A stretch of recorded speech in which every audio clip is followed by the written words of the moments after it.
നമസ്തേ നമസ്തേ എല്ലാവർക്കും good afternoon. ഇന്ന് 4 മണിക്ക് നമുക്കൊരു പലഹാരം ഉണ്ടാക്കാം കേട്ടോ. ശിവരാത്രിക്ക് ഉണ്ടാക്കുന്ന ഒരു പലഹാരമാണ് ഇത്. എല്ലാവരുടെ വീട്ടിലും ശിവരാത്രിക്ക് രാത്രി ഇതായിരിക്കും ഉണ്ടാക്കുക കേട്ടോ. ഒരു നേരമാണല്ലോ നമുക്ക് സാധാരണ, ഉച്ചയ്ക്ക് മാത്രം ഇത്തിരി ഉണക്കലരി വെച്ചിട്ട് ചോറുണ്ണും. ഒരു വൈകുന്നേരം എല്ലാവരും അമ്പലത്തിൽ പോയിട്ട് വരുമ്പോൾ കഴിക്കാനായിട്ട് പലഹാരം ഉണ്ടാക്കി വെക്കുക ചെയ്യുക. എന്താ പലഹാരം എന്ന് വെച്ചിട്ടുണ്ടെങ്കിൽ ഉണ്ടയാണ് കേട്ടോ. ശിവരാത്രി ഉണ്ടാന്ന് പറയുക. പണ്ട് കാലത്ത് ഉണ്ടാക്കാറ് അത് ഇങ്ങനെയായിരുന്നു. അതായത് അരി വെള്ളത്തിലിട്ടിട്ട് അരച്ച് അത് ഉണ്ടാക്കി വെള്ളത്തിലിട്ട് പുഴുങ്ങിയെടുക്കുന്ന ഒരു രീതിയായിരുന്നു. അപ്പോൾ ആ വെള്ളവും കുടിക്കാം, സ്വാദിഷ്ടമായ വെള്ളവും കുടിക്കാം, വേറെ വെള്ളം കുടിക്കണ്ട. പിന്നെ അതുപോലെ തന്നെ ഈ ഉണ്ടയും കഴിക്കാം. അതിന് ബാക്കി ഉണ്ട ഉണ്ടെങ്കിൽ, രാവിലേക്ക് ബാക്കി ഇരിക്കുന്നുണ്ടെങ്കിൽ അത് നമ്മൾ പിറ്റേ ദിവസം രാവിലെ വേണ്ടവർ വെറുതെ തിന്നും, അല്ലാത്തൊരു മുറിച്ച് കഷ്ണങ്ങളാക്കിയിട്ട് കടുകും മുളകൊക്കെ ഇട്ടിട്ട് ഒരു ഉപ്പുമാവ് പോലെ ഉണ്ടാക്കി കഴിക്കും. അതാണ് ഞാൻ ഉണ്ടാക്കാൻ പോണേ കേട്ടോ. നോക്കാം നമുക്ക് കേട്ടോ. എൻ്റെ കുട്ടിക്കാലത്തൊക്കെ ഞങ്ങളുടെ വീട്ടിൽ ഇങ്ങനത്തെ ഉണ്ടയാണ് ഉണ്ടാക്കാറ്. അപ്പോൾ ഈ പലഹാരം ഉണ്ടാക്കാൻ ഞാൻ പുഴുക്കലരിയാണ് കേട്ടോ ഉപയോഗിച്ചിരിക്കുന്നത്. മട്ട, നമ്മുടെ വീട്ടിൽ നെല്ല് കുത്തിയ അരി ആയാലും നല്ലതാണ്. ഒരു ഗ്ലാസ് അരിയാണ്, ചുമന്ന തവിടുള്ള അരിയാണ്. അതിലേക്ക് നാളികേരം ചിരകി വെച്ചിട്ടുണ്ട്. പിന്നെ അതിലിത്തിരി ജീരകം കൂടി വേണം കേട്ടോ. ജീരകത്തിൻ്റെ ടേസ്റ്റും നല്ലതാണ്. നാളികേരവും ജീരകവും അരിയും. ഇത് 8 മണിക്കൂർ നേരം കുതിർത്തിയതാണ് കേട്ടോ. അത് ഞാൻ മിക്സിയിലിട്ടൊന്ന് പൊടിച്ചു. വെള്ളം ഒട്ടും ചേർക്കാതെ മിക്സിയിലിട്ടിട്ട് പൊടിച്ചു. തരിയൊക്കെ ഉണ്ട്. ഇനി നമുക്കിതിനെ ഈ പൊടിച്ച ഇതിനെ നാളികേരവും ജീരകം കൂടി ഒന്ന് മിക്സ് ചെയ്യാം കേട്ടോ. മിക്സിയിൽ തന്നെ ഇട്ടിട്ട് കുറച്ച് അരി പൊടിച്ചതും നാളികേരവും ജീരകവും ചേർത്ത് ഒന്നുകൂടി ഒന്ന് ക്രഷ് ചെയ്യാം. അങ്ങനെ എടുത്തു മുഴുവനും. എന്നിട്ട് അതിൽ ലേശം ഉപ്പ് പൊടി ഇട്ടിട്ട് വീണ്ടും നാളികേരം ഇട്ടു, കുറച്ചും കൂടി ജീരകമൊക്കെ ഇട്ട് മുഴുവനും ഞാൻ അരച്ചിട്ടില്ല കേട്ടോ. നന്നായിട്ടൊന്ന് കൈ കൊണ്ട് ഞരടി കുഴച്ച് ഉപ്പും നാളികേരവും ജീരകമൊക്കെ എല്ലാ സ്ഥലത്തും ആകുന്ന രീതിയിൽ നന്നായിട്ട് കുഴച്ച് ചേർക്കുക. പണ്ട് ഞാൻ മിക്സിയിൽ അരയ്ക്കുമ്പോൾ വെള്ളം കൂട്ടി അരയ്ക്കാറ് കേട്ടോ. അപ്പോൾ വെള്ളം അധികമാകുമ്പോൾ ഉരുട്ടാൻ പറ്റില്ല.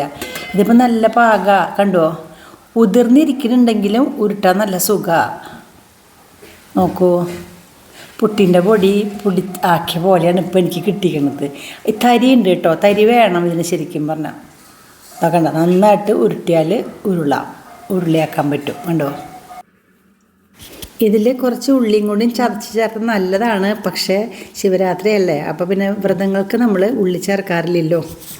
അങ്ങനെ നമുക്കിത് മുഴുവനും ഉണ്ടാക്കി വയ്ക്കാം. ഇപ്പോൾ ഒരു 10-15 ഉണ്ടയുണ്ട് കേട്ടോ.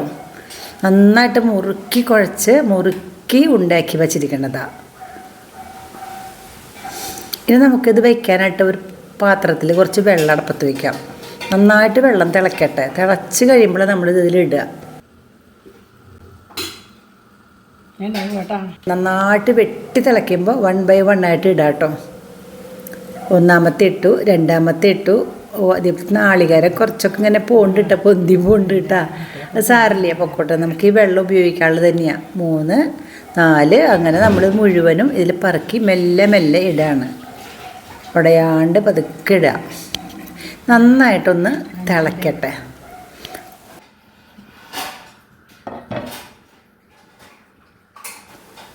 നന്നായിട്ട് തിളയ്ക്കുന്നുണ്ട് കണ്ടോ. ഇനി നമുക്കിത് സിമ്മിലാക്കാം കേട്ടോ. അധികം ശക്തിയിൽ തിളച്ചാൽ ചിലപ്പോൾ ഇത് മുഴുവനും ഉരുകി പോകും. അതായത് അതിൽ കുതിർന്ന് പോകും കേട്ടോ. അങ്ങനെ ഒരു കുഴപ്പമുണ്ട്.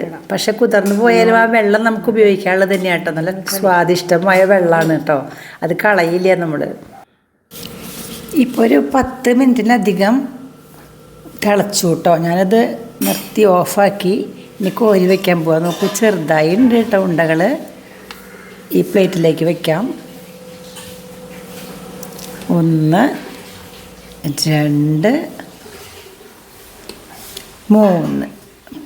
പണ്ട് ഞങ്ങളിത് അടുപ്പത്ത് വെച്ചിട്ട് വൈകുന്നേരം തീയൊക്കെ കത്തിച്ചിട്ട് അമ്പലത്തിൽ പോവും. അമ്പലത്തിൽ നിന്ന് വന്ന് ഇത് കോരിയെടുത്ത് തിന്നും ചെയ്യും, അതിൻ്റെ വെള്ളം കുടിക്കുകയും ചെയ്യും. അങ്ങനെ ഇരുന്നു. കണ്ടോ, വെള്ളം കണ്ടോ, നല്ല സ്വാദുള്ള ഉപ്പുണ്ട്, ജീരകമുണ്ട്, നാളികേരമുണ്ട്, അരിയുണ്ട്. നല്ലതാ അല്ലേ, അടിപൊളി ഉണ്ട. ഇപ്പം എല്ലാവരും ഇത് അരി ആവിയിലാണ് കേട്ടോ വയ്ക്കുക. ആവിയിൽ വെച്ചാൽ എന്താണെന്ന് വെച്ചാൽ ഒട്ടും ഇങ്ങനെ പോവില്ല. അപ്പോൾ ഈ വെള്ളം കിട്ടാൻ എന്ത് ചെയ്യണം? അപ്പോൾ ഇങ്ങനത്തെ കുറച്ച് ഇട്ടിട്ട് വെള്ളത്തിലിട്ടിട്ട് കലക്കി തിളപ്പിച്ചെടുക്കും. നോക്കൂ, വെള്ളം കണ്ടോ അത്. അപ്പോൾ ഇതാണ് നമ്മളുടെ ശിവരാത്രിയുടെ ഉണ്ടാട്ടോ. ഇത് ഞാൻ പറഞ്ഞല്ലോ, ഇത് ഇപ്പോൾ ഇങ്ങനെ ആരും ധൈര്യപ്പെടില്ല. കാരണം ചിലപ്പോൾ അത് മുഴുവനും ഇങ്ങനെ പോയാലോ എന്ന് പേടിച്ച ആൾക്കാർ ഒട്ടും നഷ്ടപ്പെടാണ്ടിരിക്കാനായിട്ട് ഉരുളകളൊക്കെ ഇങ്ങനെ ഒരു ആവിപാത്രത്തിൽ വേവിക്കുക ചെയ്യുക. പിന്നെ ഇങ്ങനത്തെ വെള്ളം കുടിക്കണമെന്ന് ആഗ്രഹം ഉണ്ടെങ്കിൽ ഇത്തിരി മാവ് എടുത്ത് ഇതുപോലെ കലക്കിയിട്ട് തിളപ്പിച്ചെടുക്കും. അങ്ങനെയും ചെയ്യുന്ന ആൾക്കാരുണ്ട് കേട്ടോ. ആ പഴയ ഓർമ്മ നിലനിർത്താനായിട്ട് ശിവരാത്രി ഉണ്ടയും അതിൻ്റെ വെള്ളവും നല്ല ഒരു ആഹാരമാണ് കേട്ടോ. സ്റ്റാർച്ച് തന്നെയാണ്, എല്ലാവർക്കും അറിയാലോ. നല്ല സ്വാദാണ്. പക്ഷെ അത് ശിവരാത്രിയുടെ പഴയ ഒരു ഓർമ്മകൾ അയവിറക്കാനായിട്ട് ഞാൻ ഉണ്ടാക്കിയതാണ്. ഇപ്പം നമ്മൾ ഇത് ഉണക്കലരി കൊണ്ടും ഉണ്ടാക്കാം കേട്ടോ. എന്തായാലും ഉണ്ടാക്കണത് നല്ലത്. ഒട്ടും നഷ്ടപ്പെടാണ്ടിരിക്കണമെങ്കിൽ ആവിയിലാണ് നല്ലത്. സാധാരണ ദിവസങ്ങളിൽ ഉണ്ടാക്കുമ്പോൾ നിങ്ങൾ ഉണ്ടാക്കുകയാണെങ്കിൽ ആവിയിൽ ഉണ്ടാക്കിയാൽ മതി. ഇത് ശിവരാത്രി സ്പെഷ്യൽ ആയതുകൊണ്ട് ഇങ്ങനെ ഉണ്ടാക്കിയത് കേട്ടോ. വീഡിയോ ഇഷ്ടപ്പെട്ടെങ്കിൽ ലൈക്ക് ചെയ്യുക കേട്ടോ. നിങ്ങളെങ്ങനെ ഉണ്ടാക്കുക എന്നുള്ളതൊക്കെ ഒരു വിവരങ്ങളൊക്കെ അറിയിക്കുക. ഓക്കെ.